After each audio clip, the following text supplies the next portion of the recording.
Hello everyone and welcome back to another episode of Coffee and Crypto. My name's Don. Thank you so much for tuning in and watching today's video. If you are watching it live, I hope you do have your coffee at hand and ready to go. I have literally just finished my coffee. The remnants is still in my cup. So I hope you all are ready to go for another episode. I have some interesting news to cover today. Now, as always, we start with the prices before we move into the news, so I will do that now. Let's take a look at the top 10 in the crypto market for now and see how things are looking. Now, first things first, we're now seeing a bit of a green on the market. Not much, but there's definitely some green happening across the board. First things first with Bitcoin then at 29,224. We then have Ethereum at 1,854. XRP at 70 cents and regaining the fourth spot in the top 10. We then have BNB at 237. Dogecoin at 0.08, climbing quite a bit with the news I covered yesterday regarding potentially Twitter and Dogecoin being a payment gateway on there. I don't know if I believe it myself, but it did have a good kind of bit of price action. Then we have Cardano at 30 cents, Solana at $23, and then finally Tron at 0.08. So, like I said, bit of a mixed bag today. We are seeing some green. It is a light green, but we are seeing some movement across the top 10 and even the top 20. We're still seeing a bit of a kind of 1, 2, 3% rise across them. Trending coins, we still have WorldCoin trending, and it's actually up 18% today. So obviously we covered this yesterday and it was at $2, down 18%. Now, yeah, it is what it is. I'm still not investing in it, but it is trending. So is XRP and so is Dogecoin. So, yeah. Anyway, that's your top 10 update for the prices. Let's move into some news. Now, bit of an interesting one. You may have seen a bit of KuCoin FUD recently, or at least over the past few weeks and months anyway. But the latest is that KuCoin denies mass layoffs, says cuts are part of normal operations. Now, apparently, the exchange KuCoin is to shut down its rumours, suggesting that it's preparing to lay off 30% of its workforce, a figure that amounts to approximately 300 staff in the next few weeks. They've said, "We want to clarify that KuCoin has not initiated any alleged layoff plans." A KuCoin spokesperson says, and adding that any potential cuts are part of a broader plan to expand on the firm's development, or business development, should I say.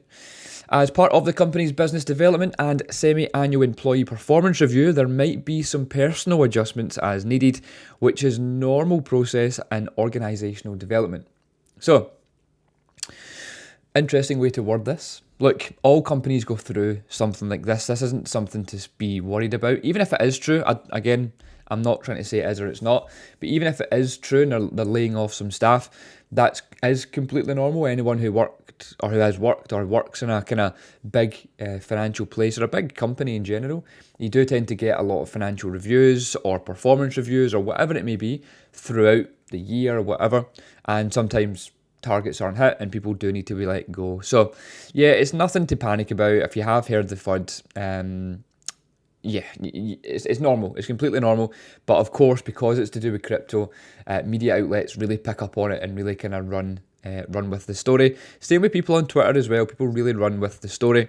And like I said, it might be rumours, it's speculative, it might be true, but the main thing is they will wait for KuCoin to make any official kind of announcements. But to me, based on kind of previous job history that I've even had, it's normal. Working in banks and stuff, it's completely normal. So, addressing the layoff rumours, KuCoin CEO Johnny Liu said on July 25th, which was yesterday, that the crypto exchange is still operating smoothly, and he explained that any potential staff cuts would be part of the semi-annual employee performance evaluation. So, he said as well, it's part of the remaining competitive and dynamic, fast-paced crypto sector. So yeah, look, things move fast in crypto, we all know, not just the prices, but also staff at these crypto companies, I imagine, it looks like, sorry. So yeah, anyway, just wanted to address a little bit of that FUD, because I have seen it floating about Twitter the past kind of few weeks, and I know there was kind of some previously as well regarding KuCoin, but look, all is well as far as I'm aware until we have official news from KuCoin that they're laying off staff. But even then, it isn't all that much of a big deal. It's a fairly normal procedure. So anyway, just thought I'd let you know that, and that's my thoughts on it. So some more news on Elon Musk then, right? So Elon Musk's X will offer an entire financial world in the coming months. And I don't mean his ex-partner. This is another kind of meme that's going about on Twitter. Because Elon Musk has renamed Twitter X, people are obviously making it jokes about their ex and Elon's ex and blah, blah, blah, blah, blah. Anyway, I don't know why Elon Musk looks like such a Chad in this photo, but hey ho. Anyway, Elon Musk then has shared an update for users with more information on Twitter's rebranding to X, saying that it's a part of its larger plan is to incorporate financial services on the platform. We already kind of knew that. On the 25th of July, so yesterday, Musk tweeted that X Corp Enterprise acquired Twitter in the name of freedom of speech to advance the development of his Everything app, also to be called X. He hinted that in the coming months, users can expect to conduct their entire financial world on the platform. Interesting. Now, he also mentioned that in the addition of comprehensive communications together with the financial services and extended posts did not fit the original ethos of Twitter and therefore merited the name change. Now, the platform's rebranding lost its blue bird and shifted over to the X symbol just 2 days ago. And in an interview, Musk said that if he executed it correctly, X has the potential to encompass half of the global financial system, with plans for banking, payments, and more. Some have likened the potential X app to the akin of China's WeChat. Very, very interesting. Now, again, won't go through the rest of this article. It is just kind of normal stuff regarding him buying Twitter, which is the old news. We already know what that is. But the point I'm trying to make here is there is a few things floating about. Obviously, I'm totally going to be speaking very, very speculatively, because I don't really believe it. But people thinking that the way he was wording, so there's there's a video here, right, which is part of his interview, where he's talking about, well, to quote him, he says, over time, it would be half of the global financial system. So then he goes on to talk about payments being settled in a few seconds, and people are talking about how that's compared to how Ripple works. It's only like 3 or 4 seconds, it's all to do with blockchain and crypto and whatever it may be. So there's no doubt in my mind that he will use blockchain to kind of settle these payments that he's planning to do. And the reason for that is, well, it's online based, it's an online bank. We already know that Elon Musk doesn't really particularly love the SEC and banking and whatnot. He obviously has a lot of money, but I can see a need for crypto on the platform. He obviously is a big fan of crypto, a big fan of Dogecoin, and a bit of an advocate for the crypto space. So it would only make sense from those points that he obviously then decides to go down the kind of crypto route. But also, yeah, like I said, people are comparing it to the XRP because, one, for a start, they're the only crypto project, a crypto asset, or Ripple's the only company in crypto that has had the approval from the SEC that it's not a security. So it's only that or Bitcoin. So which is he going to pick? Let's see what happens, right? But anyway, I'm interested to see this. There's a lot of critics going out online saying that it won't work. There's a load of nonsense. Elon Musk, it's going to fail, blah, blah, blah, blah, blah. There's loads and loads and loads of stuff going about regarding it. Let's see what happens. Elon Musk has done not too bad in the past, so let's see exactly kind of where things go, shall we? I big believer of Elon Musk, and I'm pretty sure everyone or most people watching this is too. So moving on then to some SEC news then. So SEC appeal could actually amplify the Ripple win, says Ripple Labs legal chief. So concerns of a potential appeal, remember it's just a potential appeal, that the SEC are kind of wanting to rule against or go against the outcome of the SEC versus Ripple lawsuit. Stuart Alderotti, which again we've spoken about him very many times on the channel, believes that the SEC takes the case into an appeal. then the court could move to consolidate Ripple Labs' partial victory over the financial regulator even further. Now, he quoted here and said that we think the judge got that right, and we think that was a faithful application of law, and I think a court appeal will not only affirm, but maybe even amplify that to a greater extent. So, as we all know, Judge Torres, on July 13th, a crazy day in crypto. We've seen XRP rocket 100% in a matter of between like 6 and 9 hours. Can't remember exactly what it was. But yeah, the whole market went crazy. Everything was kind of up in price, especially obviously XRP. But yeah, clarified that XRP is not a security when it comes to kind of the retail part of it. And it was then relisted on most of the big exchanges. Well, since then, obviously the SEC have apparently been talking of a potential appeal to the lawsuit. They don't think it's right, even though they've already kind of said and agreed to it. They're now starting to appeal it. I think it's all just hearsay. I think it is just nonsense just being spread on crypto Twitter and on news articles. But look, never say never. Let's see what happens. But even if it does happen, like this guy here is saying, yeah, there's nothing really to worry about. It will probably make a better case for Ripple. Okay, next up, bit of a different one here. Nothing that most people probably expected to see. But the Big Four accounting firm, Deloitte, said the partnership could help authorities identify and take down bad actors hiding behind the keyboard. So basically trying to help keyboard gangsters not become keyboard gangsters, as they used to be called. So Deloitte and Chain Analysis Alliance to give law enforcement a crypto edge. Now, this is huge. Let me read over it and I'll explain why I believe this is quite huge. So, professional services giant Deloitte is set to boost its clients' blockchain tracking capabilities following a strategic alliance with crypto analytics firm Chain Analysis.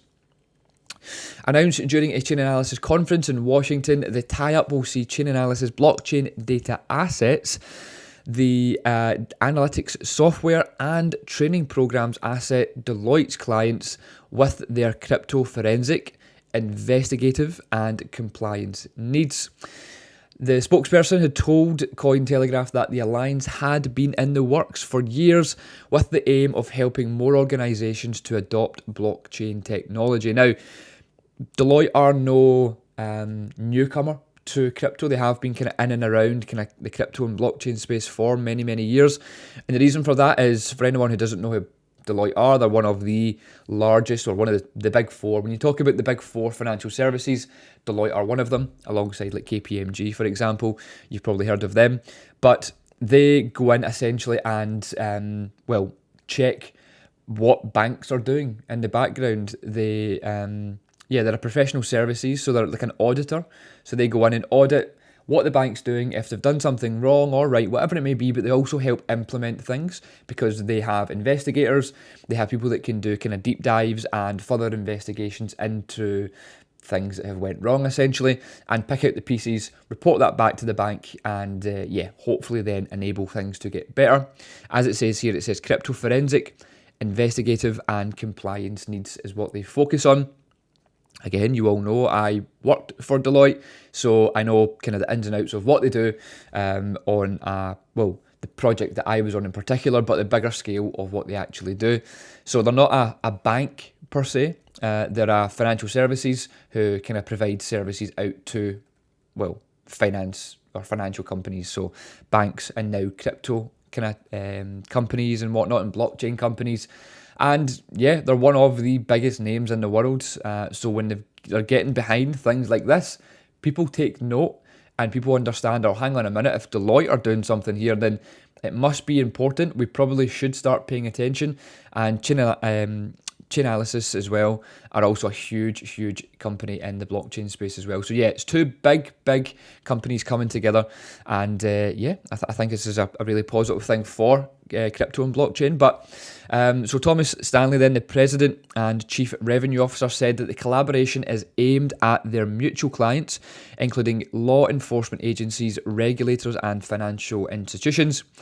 It says there that we're starting with a focus on regulators, law enforcement and financial institutions, given where they are at in their adoption of this technology and the unique overlap of their customer base.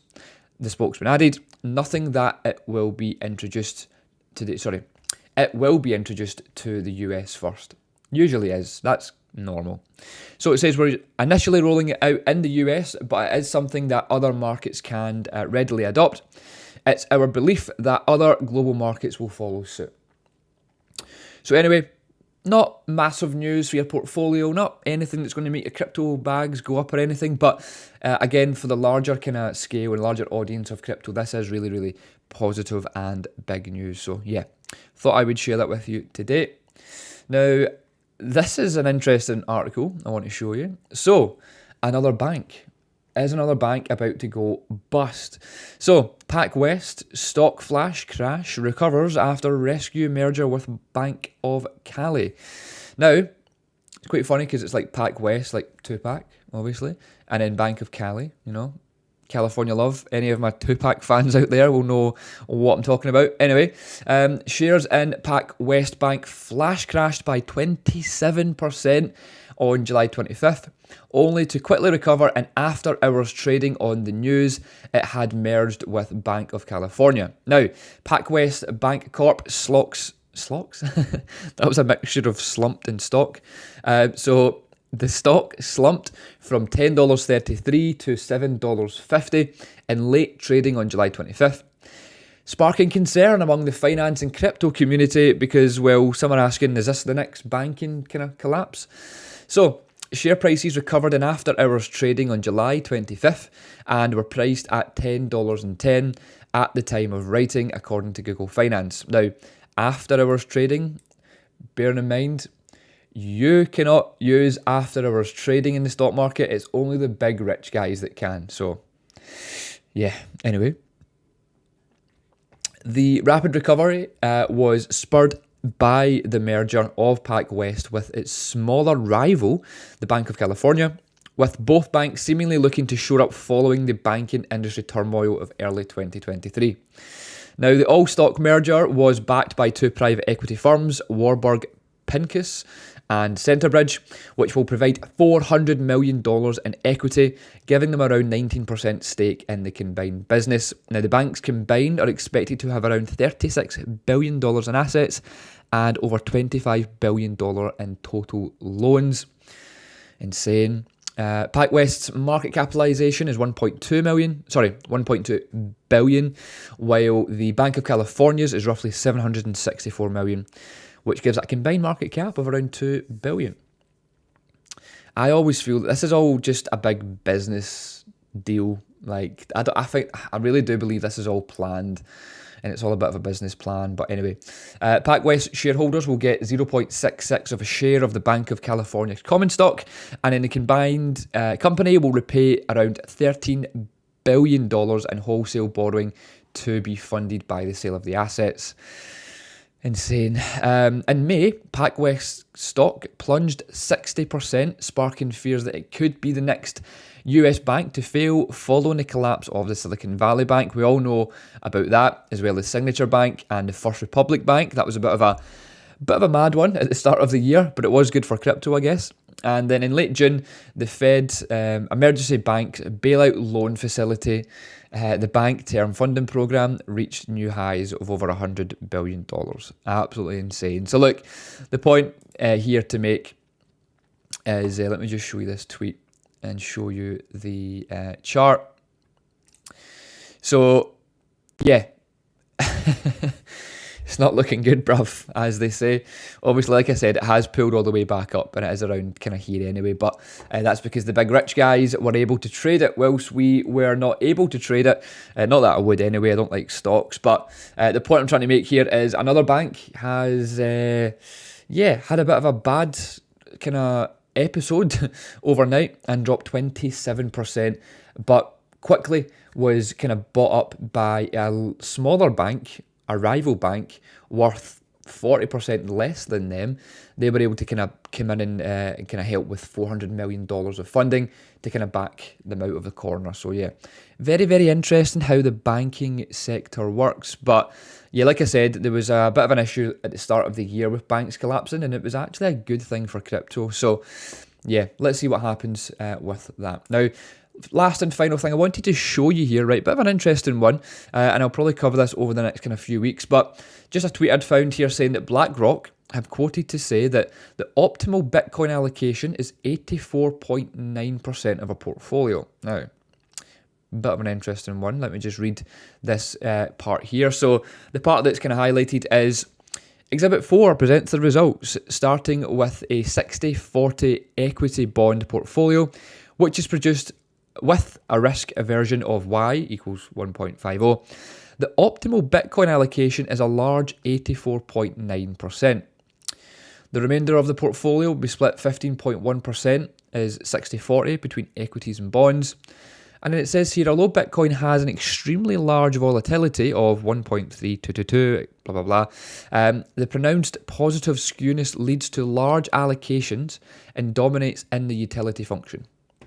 Now, I mean, yeah, I don't know how accurate this is. I was trying to look through some of this kind of like the tweets and stuff, but yeah, I don't know how true this is, right? Again, like I said, I wanted just to show you it, but I'll cover it over the next kind of few weeks when I start seeing official articles come out from BlackRock. It just seems a bit random to kind of see this. 84.9% is a large portion, obviously, of a portfolio. But anyway, I wanted to show you the tweet just in case you've seen it and you're like, hang on a minute, that's a bit strange, because I have been talking a lot about BlackRock, Fidelity, and all these kind of big names who hold trillions of dollars of assets very recently. So yeah, I wanted to touch on it, but that's all I've kind of got to say in the matter. Like I said, I'll keep you updated as the weeks progress. Anyway, that's all for me from today's episode of Coffee and Crypto. Hopefully you've enjoyed it. If you have, drop me a like, drop me a comment, let me know what you thought of today's episode. If there's anything else in today's episode you kind of want to chat further about, of course, drop me a comment. I'll get back to you in the comments below this video. If there is anything else you want from me or anyone on the team, of course, you can find us in Discord each and every single day with our Certified Crypto CC Pro, as we call it, Discord community where we have over 2,000 members currently active with our chat room. Now, one thing I want to mention, I did touch on it yesterday, is we made a massive announcement on Monday in Discord, only for Discord members. So yeah, it's a big one. It's a real big one, and it's regarding our portfolio and how we intend to help you get invested in crypto with our portfolio knowledge and how you can just follow our portfolio. Anyway, I'm saying too much without saying enough. So if you do want to hear more about that, and I do know that you want to know more about that because it's very, very interesting and it's something that no one else is doing in the space. So yeah, jump on board. The link is in today's description. And yeah, like I said, thanks very much for tuning in. I will see you all tomorrow for another episode of Coffee and Crypto. Hope you all have a great day. See ya.